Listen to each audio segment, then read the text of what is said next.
স্বরাষ্ট্র উপদেষ্টা কথা বলছেন, আমরা সরাসরি চলে যাচ্ছি সেখানে। এইটা সরকার এইভাবেই করে দেয়, ইভেন যার একটা সুস্থ থাকার জন্য, এবং এরা জানেন যে এরা কঠোর পরিশ্রম করে, এই পরিশ্রমের জন্য যে পরিমাণ খাবার দেওয়া দরকার ওই পরিমাণ খাবারই দেওয়া হয়। এই ঘটনাটা বড়ই দুঃখজনক একটা ঘটনা। এই ঘটনা একটা সভ্য দেশে ঘটে এটা কোনো সময় আশা করা যায় না।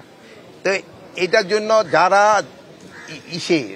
দায়ী এদের কিন্তু আমরা আইনের আওতায় অলরেডি 5 জন, গত রাত্রে একজন ধরা হয়েছে, এর আগেও 2 জনের হাতিয়ার সহ র্যাব ধরছে, 2 জনরে এই মেট্রোপলিটন পুলিশ ধরছে, আরো একজনরে রাত্রে মেট্রোপলিটন পুলিশ ধরছে। বাংলাদেশের শক্তিশালী থার্মিক স্টিল বার ফেমাস স্টিল লিমিটেড এবং ডিবি টিমগুলি বিভিন্ন জায়গায় কর্মরত আছে, এবং অন্যান্য যারা আছে সবাই যেন আইনের আওতায় নিয়ে আসা হয়, সবাই যেন আইনের আওতায়। এই ঘটনাটা খুবই দুঃখজনক। তো একটা জিনিস হলো আপনাদের সবাই আমাদের চিন্তা করা দরকার, আমরা খুব অসহিষ্ণু হয়ে গেছি কোনো কিছু একটা। এই অসহিষ্ণুতাটা আমাদের সবারই কিন্তু একটু কমায় আনতে হবে।